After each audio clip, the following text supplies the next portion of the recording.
Welcome to all. இன்றைக்கி நம்ம இந்த வீடியோவில் என்ன பார்க்க போகிறோம் அப்படின்னு சொல்லிட்டு பார்த்தீங்கன்னா, ஆர்பிஎஃப்லேருந்து நமக்கு ஒரு சூப்பரான ரெக்ரூட்மெண்ட் ஆனது வெளியிட்டிருக்காங்க.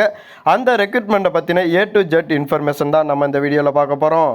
அதாவது இந்த வீடியோவை நீங்கள் ஸ்கிப் பண்ணாமல் பாருங்கள். வேறு எதுவும் டவுட் வந்து உங்களுக்கு இருந்துச்சு அப்படின்னு சொல்லிட்டு பார்த்தீங்கன்னா நம்மளுடைய கமெண்ட் பாக்ஸில் கமெண்ட் பண்ணுங்கள். இந்த ரெக்ரூட்மெண்ட் ஆனது நமக்கு 4 வருஷம் கழித்து இப்போ தான் நமக்கு வந்து இந்த ரெக்ரூட்மெண்ட் ஆனது வந்திருக்கு. அதுவும் இந்த ரெக்ரூட்மெண்ட் வந்து சப் இன்ஸ்பெக்டர் வித் கான்ஸ்டபுளுக்கான நோட்டிஃபிகேஷன். இந்த சப் இன்ஸ்பெக்டர் கான்ஸ்டபுளுக்கான வேக்கன்சி எவ்வளோ அப்படின்னு சொல்லிட்டு பார்த்தீங்கன்னா 4660 வேக்கன்சி வந்து நமக்கு வந்து ரிலீஸ் பண்ணியிருக்காங்க. இந்த வேக்கன்சியை பொறுத்த வரைக்கும் நமக்கு வந்து இன்க்ரீஸ் ஆகிறதுக்கு அதிகமான வாய்ப்பு இருக்குது. இந்த ஜாபுக்கு வந்து நீங்கள் எல்லாமே குவாலிஃபைடாக இருந்தீங்க அப்படின்னு சொல்லிட்டு பார்த்தீங்கன்னா கண்டிப்பான முறையில் நீங்கள் அப்ளை பண்ணுங்கள். இந்த ஜாபுக்கான இன்ஃபர்மேஷன் எல்லாத்தையுமே நம்ம வந்து இந்த வீடியோவில் கொடுத்துருக்கோம். ஸ்கிப் பண்ணாமல் பாருங்கள். வேறு எதுவும் டவுட் வந்து உங்களுக்கு இருந்துச்சு அப்படின்னு சொல்லிட்டு பார்த்தீங்கன்னா நம்மளுடைய கமெண்ட் பாக்ஸில் கமெண்ட் பண்ணுங்கள். இந்த ரெக்ரூட்மெண்ட்டுக்கு அப்ளை பண்ணுறதுக்கான டேட் அப்படின்னு சொல்லிட்டு நீங்கள் எடுத்தீங்க அப்படின்னு சொல்லிட்டு பார்த்தா 15/4/2024 நம்ம அப்ளை பண்ண ஆரம்பிக்கலாம் அப்படின்னு சொல்லிட்டு சொல்லியிருக்காங்க. லாஸ்ட் டேட்டு வந்து 14/5/2024 வந்து நமக்கு வந்து லாஸ்ட் டேட் வந்து அப்ளிகேஷன் சப்மிட் பண்ணுறதுக்கான லாஸ்ட் டேட் வந்து கொடுத்துருக்காங்க. இது வந்து நமக்கு அஃபிஷியல் வெப்சைட்டான www.rrpchennai.government.in அப்படிங்கிற வெப்சைட்லேயே நமக்கு வந்து இந்த நோட்ஸை வந்து ஷோ பண்ணி வச்சுருக்காங்க. இது வந்து ஒரு ஃபேக்கான நியூஸ் கிடையாது. கண்டிப்பான முறையில் ஆர்பிஎஃப்லேருந்து இந்த வேக்கன்சி வந்து நமக்கு வருது அப்படின்னு சொல்லிட்டு சொல்லியிருக்காங்க. நெக்ஸ்ட்டு வந்து இந்த வேக்கன்சி டீட்டெயில்ஸ் அப்படின்னு சொல்லிட்டு பார்த்தீங்கன்னா சப் இன்ஸ்பெக்டருக்கு வந்து 452 போஸ்டிங் வந்து கொடுத்துருக்காங்க. வித் கான்ஸ்டபுளுக்கு வந்து 4208 போஸ்டிங் வந்து நமக்கு வந்து காலியாக இருக்குது அப்படின்னு சொல்லிட்டு சொல்லியிருக்காங்க. எலிஜிபிலிட்டி என்ன அப்படின்னு சொல்லிட்டு நீங்கள் பார்த்தீங்க அப்படின்னு சொல்லிட்டு பார்த்தா நீங்கள் வந்து சப் இன்ஸ்பெக்டருக்கு அப்ளை பண்ணுறவங்களா இருந்தீங்க அப்படின்னு சொல்லிட்டு பார்த்தீங்கன்னா எனி டிகிரி வந்து நீங்கள் வந்து முடிச்சிருக்கணும். அதாவது தமிழ்நாட்டில் இருக்கிற யூனிவர்சிட்டியில் எனி டிகிரி வந்து நீங்கள் படிச்சிருக்கணும் அப்படின்னு சொல்லிட்டு நமக்கு வந்து சொல்லியிருக்காங்க. கான்ஸ்டபுளுக்கு வந்து நீங்கள் 10th பாஸ் ஆகியிருந்தாலே போதுமானது தான் அப்படின்னு சொல்லிட்டு சொல்லியிருக்காங்க. ஏஜ் லிமிட் அப்படின்னு சொல்லிட்டு நீங்கள் எடுத்தீங்க அப்படின்னு சொல்லிட்டு பார்த்தீங்கன்னா சப் இன்ஸ்பெக்டருக்கான ஏஜ் லிமிட் வந்து 20லேருந்து 28 வரைக்கும் வந்து நம்ம அப்ளை பண்ணிக்கலாம். கான்ஸ்டபுளுக்கான ஏஜ் லிமிட்டுமே 20லேருந்து 28 வரைக்குமே நம்ம வந்து அப்ளை பண்ணிக்கலாம் அப்படின்னு சொல்லிட்டு சொல்லியிருக்காங்க. நெக்ஸ்ட் வந்து ஏஜ் ரிலாக்ஸேஷன் இருக்கா அப்படின்னு சொல்லிட்டு கேட்டிங்கன்னா கண்டிப்பான முறையில் ஏஜ் ரிலாக்ஸேஷன் வந்து நமக்கு இருக்குது. இந்த ஏஜ் ரிலாக்ஸேஷன் வந்து நீங்கள் அப்ளை பண்ணுறாப்புல இருந்தீங்க அப்படின்னு சொல்லிட்டு பார்த்தீங்கன்னா கண்டிப்பான முறையில் இந்த சர்டிஃபிகேட் எல்லாமே நீங்கள் வந்து வாங்கி வச்சுக்கிறாப்புல இருக்கும். அதாவது நீங்கள் SC ST கேட்டகரியாக இருந்தீங்கன்னா 5 வருஷம் வந்து நீங்கள் வந்து ஏஜ் ரிலாக்ஸேஷனும், ஓபிசி வந்து 3 இயர்ஸும், பிடபிள்யூபியில் வந்து ஜென்ரலில் அப்ளை பண்ணிங்கன்னா உங்களுக்கு 10 இயர்ஸும், பிடபிள்யூபியில் வந்து SC ST கேட்டகரியில் அப்ளை பண்ணிங்கன்னா 15 இயர்ஸும், பிடபிள்யூபியில் வந்து ஓபிசி கேட்டகரியில் அப்ளை பண்ணிங்கன்னா 13 இயர்ஸும் நமக்கு வந்து ஏஜ் ரிலாக்ஸேஷன் வந்து கொடுத்துருக்காங்க. இதை வந்து நீங்கள் வந்து ஆன்லைன் அப்ளிகேஷன் பண்ணும்போது இந்த ஏஜ் ரிலாக்ஸேஷனுக்கான சர்டிஃபிகேட் வந்து உங்கள் கையில் இருக்கணும் அப்படின்னு சொல்லிட்டும் நமக்கு வந்து சொல்லியிருக்காங்க. நெக்ஸ்ட்டு வந்து இந்த ஏஜ் லிமிட்டை பொறுத்த வரைக்கும் நம்ம இந்த ஏஜ் ரிலாக்ஸேஷனை தவிர வேறு எதுவுமே அப்செட் பண்ண மாட்டோம் அப்படின்னு சொல்லிட்டு நமக்கு வந்து தெளிவான விளக்கம் வந்து கொடுத்துருக்காங்க.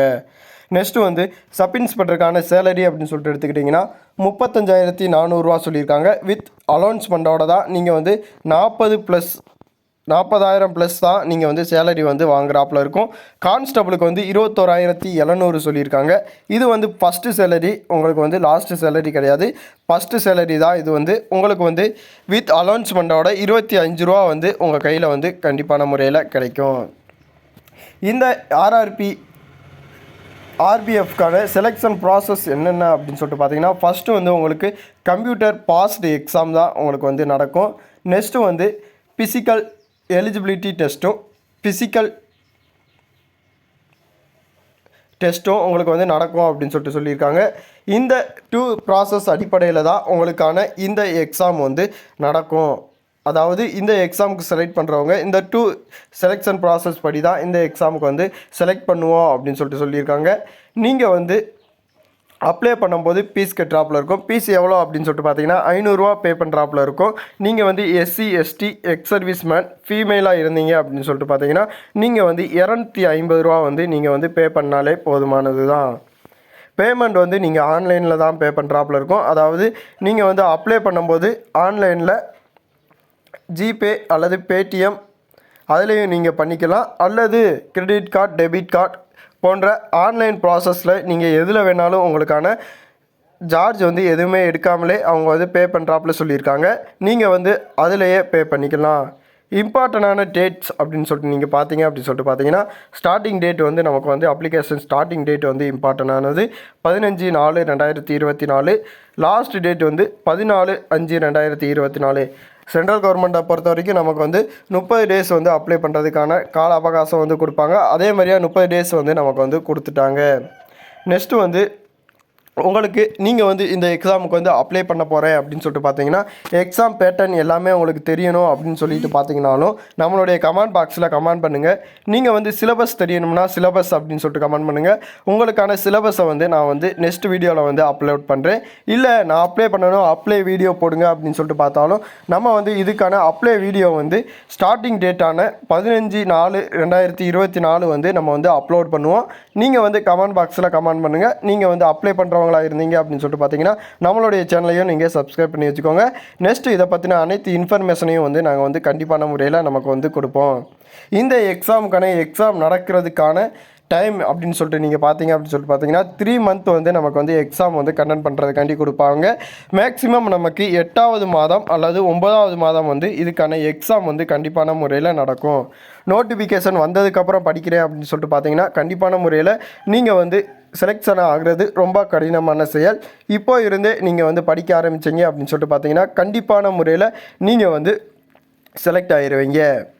வேறு எதுவும் இதை பற்றின இன்ஃபர்மேஷன் உங்களுக்கு வேணும் அப்படின்னு சொல்லிட்டு பார்த்தீங்கன்னா அதாவது எனக்கு இதை பற்றின டவுட் வந்து இருக்குது அப்படின்னு சொல்லிட்டு பார்த்தீங்கன்னா கண்டிப்பான முறையில் கமெண்ட் பாக்ஸில் கமெண்ட் பண்ணுங்கள்.